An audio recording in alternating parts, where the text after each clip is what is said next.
Hello everyone, and welcome to our video presentation / analysis, Watchmen and the Sandman, the problem with the hero in postmodernism. In this video we're going to analyze all the elements that made these two graphic novels the most cunning and striking reflections of the criticism into the superhero in what was the postmodernism era. To do so, let's first talk about the authors of Watchmen and the Sandman, Alan Moore and Neil Gaiman. Alan Moore was born in November the 18th, 1953 in Northampton, England. His life was an early contradiction to the term conservative, as he showed in his early days, like when he was expelled from high school in 1970 for LSD use, or when, 4 years later, at age 21, he married Phyllis Moore, but had a lover called Deborah. After some time, the three had a trio relationship. So yeah, very untraditional. On becoming a comic book writer, Moore was inspired by Jack Kirby, who, along with Stan Lee, created most of Marvel's iconic franchises in the 60s. Eventually, in the 80s, he was hired by DC for his works in his country, where he wrote V for Vendetta, one of his most famous works. While working with DC, he wrote one of the greatest graphic novels in history, Batman: The Killing Joke. With Watchmen, Moore's style of narrative, distinguished by his parallelism and simultaneity of text and image, was soon massified, and, along with the impact of Watchmen into the postmodernist society, made Alan Moore an icon of this time. His series can be seen as the one that changed the superhero, or just hero, formula, but more on that later. Let's now focus on Neil Gaiman. Neil Gaiman was born in November 10, 1960, in Portchester, England. Present day, he lives in Minnesota, USA, along with his wife, Amanda Palmer. He is also a novelist, but he is mostly well known by his collaborations into the graphic novels genre. While growing up, his life was surrounded by books and comics. The impact of these into his mind was so big that he eventually left his formal education to become a writer. But it wasn't until an interview he had with Moore himself that he decided to become a comic book writer. DC Comics, who, due to the collaborations of Moore in the Swamp Thing, began looking after new British talents. Thus, Neil Gaiman was introduced into the American comic business with DC's Black Orchid. The further idea of Gaiman having a monthly issue series was inevitable, and in 1988, The Sandman was created because of it. This graphic novel was so fitting into the world's standard culture that in 1991 it became the first comic ever to receive a literary recognition. After Moore's Killing Joke showed that this hero-breaking formula worked with previously established superheroes genre, Gaiman saw himself writing for other DC products without fearing a possible rejection. But what is postmodernism? Well, let's find out.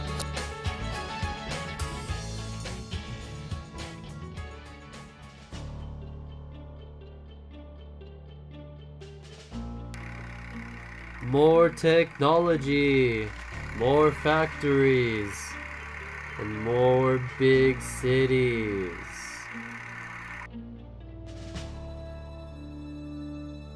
Don't you see what this blinding light is doing to us?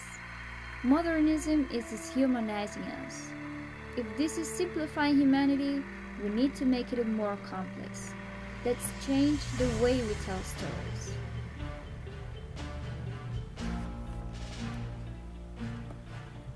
You know what? Modernist artists were right in a way, because modernism is dehumanizing us. But when they criticize the spirit of the Industrial Revolution and the blind faith in the progress, aren't they validating modernity in a way? Yes, we need to stop this. Yeah, it is the same principle they're fighting against. We need to change the way we see reality, because these people still think that we can represent reality. But what is reality? Hey, do you see this? Yes. What is it? A pencil, of course. How do you know it's a pencil? You may call it a pencil, but that doesn't mean it is a pencil. You see, it's just a representation of reality. Oh, so reality is inaccessible. What they have done is to create meta-narratives, big stories that are not true, that are not real, but just a representation of reality. And what these big stories want to do is to control people. They are giving value to something that's not true. But why are people immersed in this? Why do people believe in this? Because people want order. They don't want chaos in the world. But the problem is that they don't see these big stories as what they are and by the purpose they have. They actually see them as reality. So, in postmodernity, the comics create the figure of the hero in a period of time where heroes don't go anymore, because the figure of the hero comes from a medieval time in which everything was in order. But in postmodernity, you don't see that anymore. What is good? What is the evil? Who is the hero and who is the villain? They don't believe in big stories and big words anymore. The line between those two is blurred. There are no more absolutes anymore.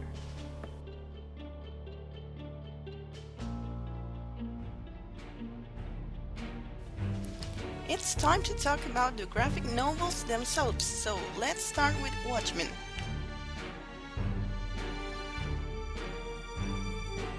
Alan Moore's Watchmen is a clear example of postmodernism.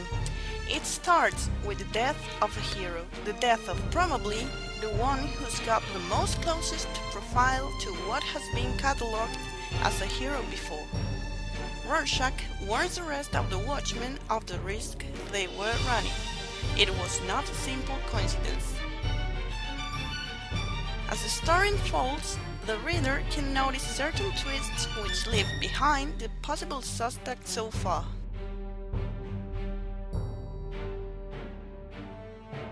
Watchmen is set in the Cold War.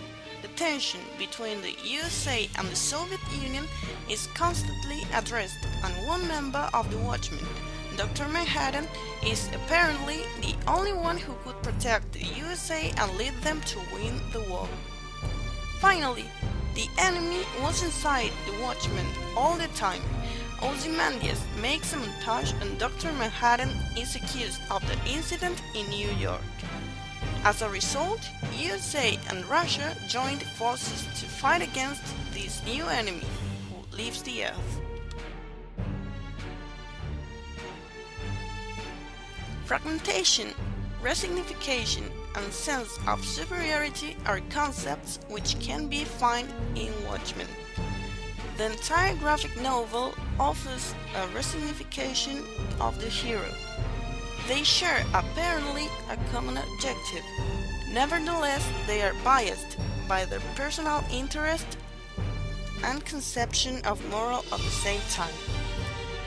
This plurality of morality, interests, and understanding of the world leads to a notorious fragmentation. The common objective is present, but the means that each of the Watchmen would apply in order to achieve it are extremely different. Finally, it is important to mention that in Watchmen, the characters move constantly between virtue and vice, and this has to do with the notion of continuum. In Watchmen, there's no place for unconditional altruism and unity.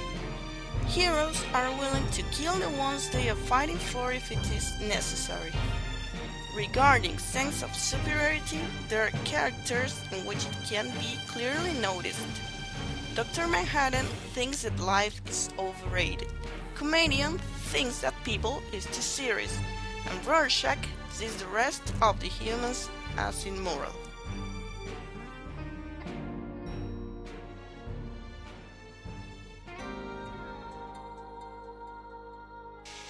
Sandman, Volume 1 and 2, tells the story of Dream, or Morpheus, and his journey in order to get back his position in the realm of dreams. It is worth mentioning that Morpheus' character is the one in charge of keeping the balance between dreams and reality.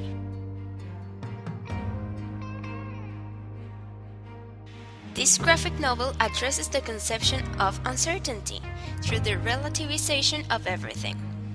This is, but at the same time, this isn't, and at the same time, it is. Since dreams are ambiguous and based on each person's perspective and imagination, we can say that Sandman is the physical representation of imagination. And along the story, we can find clear examples of this. As we can see here in this vignette, Constantine helps Morpheus get to Sandbag back and go to Constantine's lover's house. He starts falling and doesn't realize that it is not real until Dream wakes him. Also in this panel we can see Morpheus and Desire talking about how they only exist because people believe that they exist. So they are actually real only because we, as readers, believe it so. Finally, the hidden metaphor of the doll's house. Since the organization of the vignettes and panels in every page of the book is the same as in a doll's house, where every panel represents a different room. Moreover, when you play with a doll's house, you usually use it inside your house, which can be interpreted as reading a book about dreams where the dreams are the book.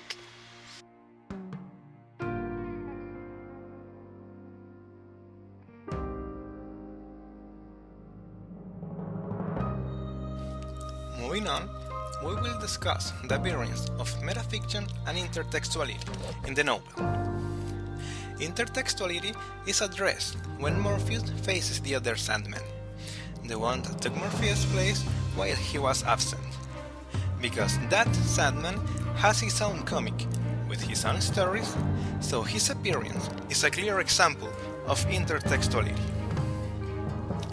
Also, we see metafiction when Dreams points out that they are real only because people believe they are real. To conclude, we will analyze the role of the hero in Sandman. As a connection with the Watchmen, while Dr. Manhattan becomes less human through the story, Morpheus becomes more human-like, although he denies it. We can clearly perceive it when he does things, even if he is not forced to. Gaiman gave us little signs that Morpheus is becoming more human. Morpheus' character is vulnerable in the world, since he lost everything he had. That's why he starts his preparation journey, in which he gets his 3 items back: the sandbag, the helmet, and the ruby, to finally recover his dream ring as the final test. For example, when Dreams accepts the deal of switching Rose's life for Unity's in order to destroy the vortex, so Rose doesn't have to die. Also when Morpheus makes Constantine's lover have sweet dreams and ends her agony. He frees Jet from his eternal dream, only because he believes Rose has suffered enough. And finally, when Dreams accepts the friendship of Hub Hadling after declaring that he will never be friends with a human.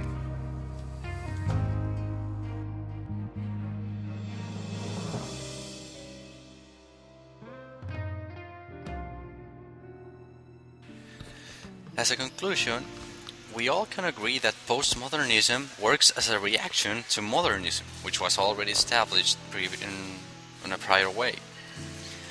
Alan Moore and Neil Gaiman triggered the postmodernism in contemporary literatures with their graphic novels, with a complete success within the industry. The Watchmen and the Sandman graphic novels break the heroes of modernism that were previously established and that were always seen in previous works and previous graphic novels.